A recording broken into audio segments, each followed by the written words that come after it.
Good morning. I'm Mark Allen with Gaper, and I'm here today with Michael Rubin, the CFO of Magic. Good afternoon in your case, Michael. How you doing? Good. Good morning to you, Mark. Thank you. How you doing today? I'm doing really well. That's Happy to great. be here. So can you share a brief background of yourself and your work experience? Yeah, so I have somewhat of an interesting work experience.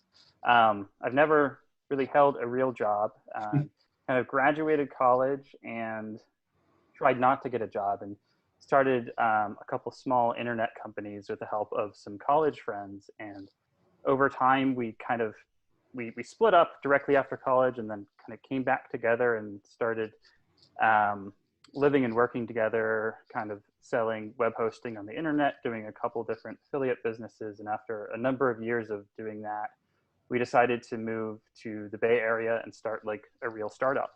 Mhm. And we spent a number of years researching what to do, trying a bunch of different ideas. We eventually got into Y Combinator with an idea that is very far from what Magic is today. It started as a blood pressure monitoring and management company. And we actually got into Y Combinator with that idea. And in Y Combinator, that idea pivoted to what is closer to where Magic is today. So a lot of my professional life has been all of it's been as an entrepreneur, and a lot of it has been at Magic. I'm a co-founder of the company and the CFO. And you said you haven't really had a real job. I would call CFO a real job, but Yeah. I mean, it is a real employee job, but I know. it's a special position. Yeah. So what has been your experience with remote employment? It sounds like a lot, both as an employee. Well, actually, you probably weren't an employee, but as an employer. Yeah. So we've had really good experiences with remote employment. When Magic started, it was all in office. We had everybody in one small cramped office for a long time. And as we grew our operational base, which at that time was out of Mountain View, we had to find larger and larger offices. And about a year into Magic's lifespan, we decided to open a second office in the Philippines. And we moved our entire operational base out there, and that's really become our headquarters. We have a number of employees that are living there full time and working out of there. And that was kind of the beginning of a slow move towards remote, which has really just delivered more and more benefits as we've invested and moved further in that direction. Hmm. Yeah, and I've dealt with people from the Philippines, and their English is very good and they're very hardworking. I do know that, Yeah, so I yeah. can see why you did that. What do you think is the future of remote employment, and what do you think can be done differently to make it more effective? Yeah, I mean, I think that there are a lot of benefits to going remote, and there's a lot of people that can benefit from working at a remote company. And certainly the whole situation with COVID has probably accelerated that trend, maybe by 5 or 10 years. We see Hmm. a lot of people are more and more open to remote.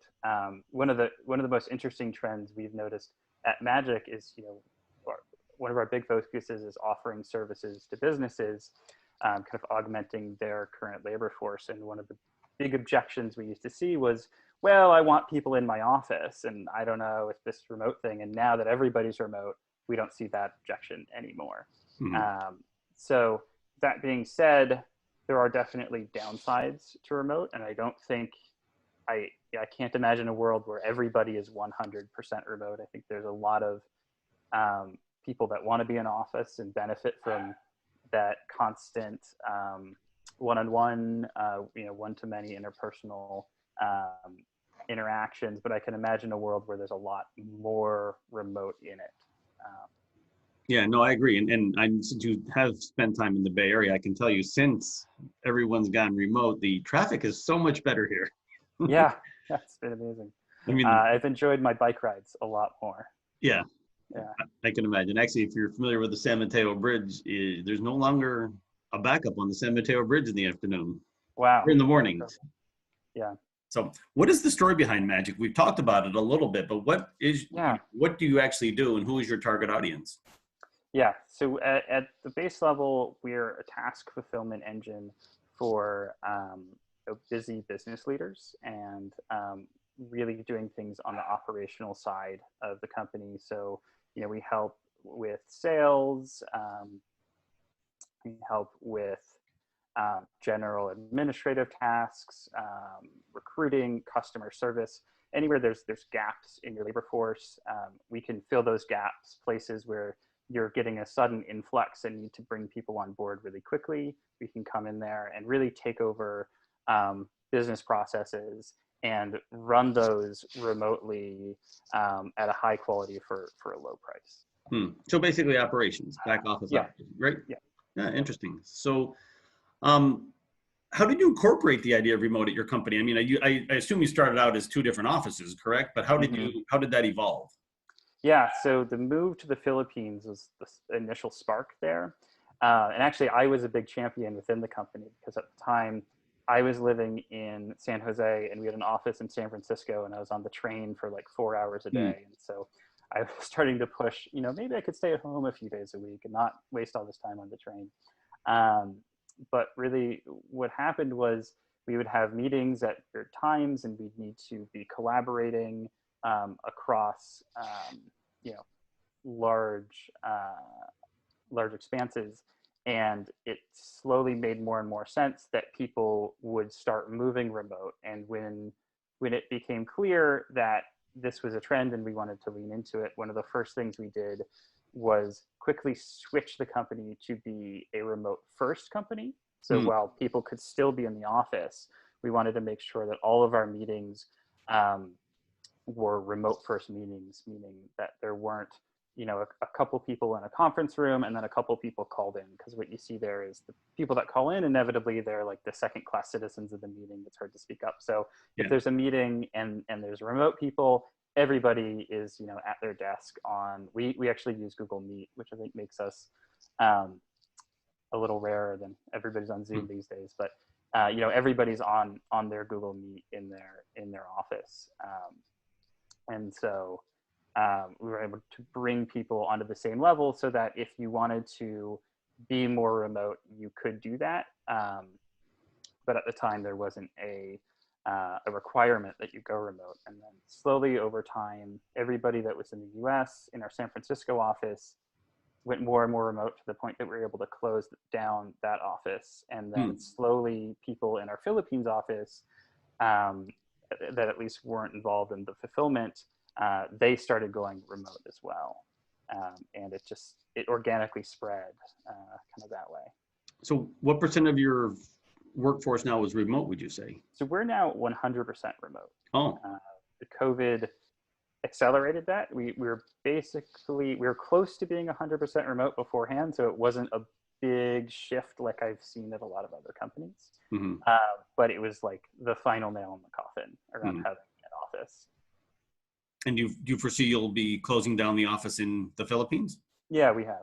Oh, you already have. So you're 100% remote. You're not going back. Yeah, exactly. So you're just like Twitter. Yeah. They've already announced it too. Yeah. Well, that brings up the pandemic forced every company to go remote pretty much, for the most part, back in March, which including yourself. Did that cause any roadblocks or challenges that you didn't expect?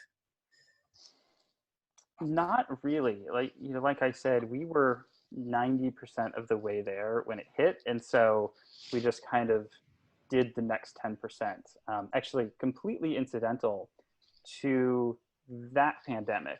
I think there was a tuberculosis scare in our building about a month before the pandemic that pushed us to 100% remote right beforehand.